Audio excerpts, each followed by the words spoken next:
छात्र एवं छात्राओं, आज मैं शास्त्री प्रथम खंड अनिवार्य द्वितीय पत्र हिंदी पाठ पुस्तक गोदान, जिनके लेखक प्रेमचंद्र जी हैं, इसे पहले मैं 13 परिच्छेद तक संक्षेप में कह चुका हूँ और अब 14वां परिच्छेदों की ओर ले जाना चाहता हूँ। उधर इस परिच्छेद में 3 बातें एक साथ हुई। निर्मला की कन्या ने जन्म दिया, कृष्णा का विवाह निश्चित हुआ और मुंशी तोताराम का मकान नीलाम हो गया। कन्या का जन्म तो साधारण बात थी, यद्यपि निर्मला की दृष्टि में यह उनके जीवन की सबसे महान घटना थी, लेकिन शेष घटनाएं असाधारण थी। कृष्णा का विवाह ऐसे संपन्न घराने में क्यों ठीक हुआ? उसकी माता के पास तो दहेज के नाम की कौड़ी भी न थी, और इधर बूढ़े सिन्हा साहब जो पेंशन लेकर घर आ गए थे, बिरादरी के में लोभी महसूर थे। वह अपने पुत्र का विवाह ऐसे दरिद्र घराने में करने पर कैसी राजी हुई, किसी को साहस विश्वास न आता था। इसके भी बड़े आश्चर्य की बात है, मुंशी जी के मकान का नीलाम होना था।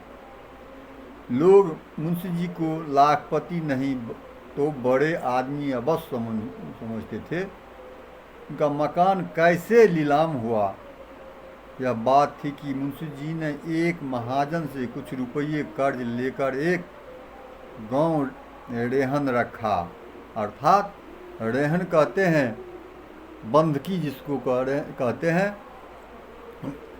उन्हें आशा थी कि साल और साल में रुपये पटा देंगे, फिर 10-5 साल में उस गांव पर कब्जा कर लेंगे। वह जमींदार असल और सूद के कुल रुपये अदा करने में असमर्थ हो जाएगा। इसी भरोसे पर मुंशी जी ने यह मामला किया था। गांव बहुत बड़ा था, 400-500 रुपये नफा होता था, लेकिन मन की सोची मन में ही रह गई। मुंशी जी दिल को बहुत समझाने पर भी कचहरी न जा सके, सो पुत्र ने कोई काम करने की शक्ति ही न छोड़ी। कौन ऐसा हृदय शून्य पिता है जो पुत्र की गर्दन पर तलवार चलाकर चित्त को शांत कर बैठे? महाजन के पास जब 60 साल तक सूद न पहुंचा और न उनके बार बार बुलाने पर मुंशी जी उसके पास न गए, यहाँ तक कि पिछली बार उन्होंने साफ साफ कह दिया था कि हम किसी के गुलाम नहीं हैं। साहू जी चाहे जो करे सब साहू जी को गुस्सा आ जाते हैं। उन्होंने नालिश कर दी। मुंशी जी पैरवी करने भी न गए, एकाएक डिग्री हो गई। यहाँ घर में रुपये कहाँ रखे थे? इतने ही दिन में मुंशी जी की साख भी उठ गई। वह रुपये का कोई प्रबंध न कर सके, आखिर मकान नीलाम पर चढ़ गया। निर्मला सौर में थी, अर्थात जिसको हम लोग सोयरी कहते हैं। तो वह सौर में थी। इसी उसने कह दिया महरी से आसपास किसी को संवाद पठा दिया, और उन जो घर में जो रखे हुए हैं गहने धन, मानव जीवन में अगर सर्वप्रथम वस्तु नहीं तो वह उनके बहुत निकट की वस्तु अवश्य है। अब और अभावों के साथ यह चिंता भी उनके सिर पर सवार हुई। इसीलिए उन्हें दाई द्वारा कहला भेजा, मेरे सब गहने बेचकर घर को बचा लीजिए। लेकिन मुंशी जी ने यह प्रस्ताव किसी तरह स्वीकार नहीं करते हैं। उस दिन से मुंशी जी और भी चिंताग्रस्त होने लगे। जिसका धन का सुख भोगने के लिए उन्होंने विवाह किया था, अर्थात माना जिस धन पर निर्मला सुख भोगने के लिए उन्होंने विवाह किया था, वह अब अतीत की स्मृति मात्र था। वह मारे ग्लानि कि अब निर्मला को अपना मुंह तक नहीं दिखा सकते थे। उन्होंने अब उस अन्याय का अनुमान हो रहा था जो उन्होंने निर्मला के साथ किया था, और कन्या के जन्म ने तो यही सही कसर भी पूरी कर दी। सर्वनाश ही कर डाला। अर्थात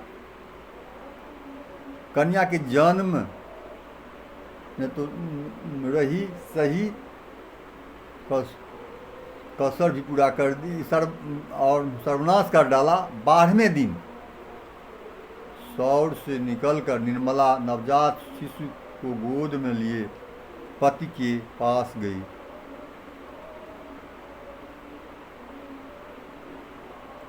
उसके बाद वह इस अभाव में भी उसको प्रसन्नता थी, मानो कोई चिंता नहीं। बालिका को हृदय से लगाकर वह अपनी सारी चिंताएं भूल गई थी। शिशु के विकसित और हर्ष प्रदीप्त नेत्रों को देखकर उसका हृदय प्रफुल्लित हो रहा था। मातृत्व के इस उद्गार में उसमें सारे क्लेश विलीन हो गए थे, और शिशु को पति की गोद में देखकर निहाल होना चाहती थी। लेकिन मुंशी जी कन्या को देखकर सहम उठे। गोद में लेने के लिए उनका हृदय खुलसा नहीं, पर उन्होंने एक बार उन्हें करुण नेत्रों से देखा और फिर सिर झुका लिया। शिशु की सूरत मानसाराम से बिल्कुल मिलती थी। निर्मला ने उनके मन की भाव और ही समझा। उनके सद्गुण स्नेह से लड़की के हृदय से लगा लिया, मानो उनसे कह रही थी, अगर तुम इसकी बोझ से दबे जाते हो तो आज से मैं इस पर तुम्हारा साया भी न पड़ने दूंगी। जिस रत्न को मैंने इतनी तपस्या के बाद पाया, उसका निरादर करते हुए तुम्हारा हृदय फट नहीं जाता।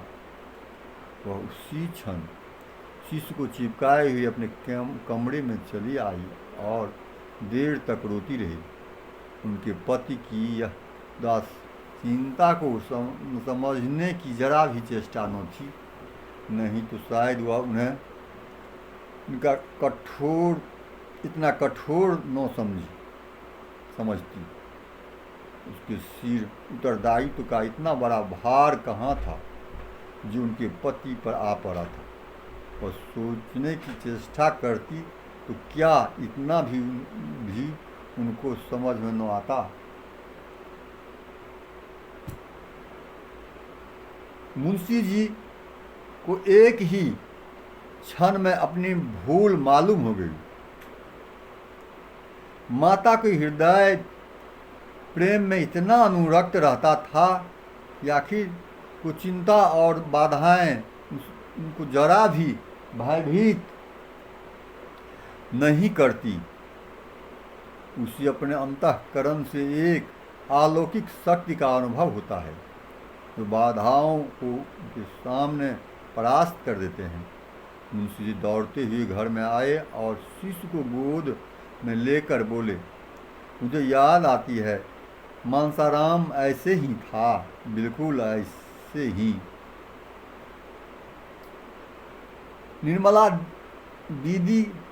निर्मला उसके बाद बोलती है, दीदी भी यही कहती है। मुंशी जी बिल्कुल वही बड़ी बड़ी आँखें, वही लाल लाल ओठ है। ईश्वर ने मुझे मनसाराम को इतनी रूप दे दिया, वही माथा, वही मुंह, वही हाथ पांव, साफ मनसाराम है। साल भर के लगभग हो भी तो गया। मुंशी जी बहन एक एक अंग तो मिलता है। बहन से कहते हैं मुंशी जी, बहन एक एक अंग तो मनसाराम से मिलता है। बस भगवान ने मुझे ऐसा मनसाराम दे दिया, अर्थात मेरा मनसाराम जो संसार में नहीं रहे, वही मनसाराम भगवान ने मुझे लौटा दिया। छोड़कर जाने का नाम न लेना, कहते फिर तुम छोड़कर जाने का नाम न लेना। अब मुझे छोड़कर नहीं लेना। देखो बहन कैसे टुकुर टुकुर ताक रहे हैं। इस कहानी 14वां संस्करण में यही मुख्य सारांश है। अब इसके बाद मैं फिर दूसरे दिन 15वां परिच्छेद की ओर ले चलूँगा। धन्यवाद।